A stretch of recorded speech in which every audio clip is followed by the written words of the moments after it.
நம்ம ஒரு இடத்துக்கு வந்துட்டா கூட அந்த பயம் வந்துடணும். ஐயோ நான் வந்து அம்மா வந்து இந்த வாழ்க்கை கூட எனக்கு இருந்த வாழ்க்கை இல்லை, விட்டு போட்டு தான் போயிடுச்சு. கரெக்டா? இருந்தாலும் நம்ம இந்த இடத்துக்கு வந்துட்டோம்னு சொல்லி எனக்கு ஒரு சில நேரம் பயமா இருக்கும்.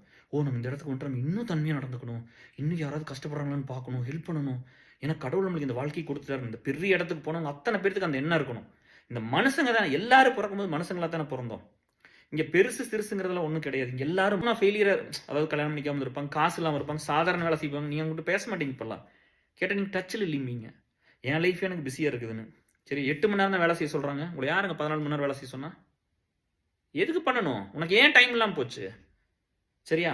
What is next, what is next, what is next, what is next, சுடுகாடு தான் அடுத்தது. வாட் இஸ் நெக்ஸ்ட், சுடுகாடு தான் எல்லாத்துக்கும். அதில் ஒன்றும் டவுட் இல்லை யாருக்கும். சரியா? அப்போ அந்த மாதிரி நண்பர்களை திரும்பி பார்த்துட மாட்டாங்க, கஷ்டப்பட்டவங்களை கூட வச்சுக்க மாட்டாங்க. சரிங்களா? அதே மாதிரி ஒரு காலேஜ் போயிட்டா அப்போ பார்த்தா உயிர் அவனுக்கு அன்னைக்கு வேலை நடக்கும்னா கூட இருக்கிற ஃப்ரெண்ட்ஸ் நல்லா பிடிச்சி வச்சுக்குவாங்க. ஸ்கூல் ஆகட்டும், காலேஜ் ஆகட்டும், வேலை அப்புறம் வேலைக்கு போயிட்டா போதும் அப்படியே கழட்டி விட்டுருவாங்க. அங்கே ஒரு ஃப்ரெண்ட்ஸ் பிடிச்சிக்கிறது. இவன் சுகவாசியை எங்கேயெல்லாம் வாழணுமோ அங்கே பிடிச்சி வச்சுக்கிறது, எங்கேயெல்லாம் சுயநலமாக இருக்கிறானுங்களோ அவங்கள அங்கே பிடிச்சி வச்சுக்கிறது. இப்படி தான் இருந்திருக்குது.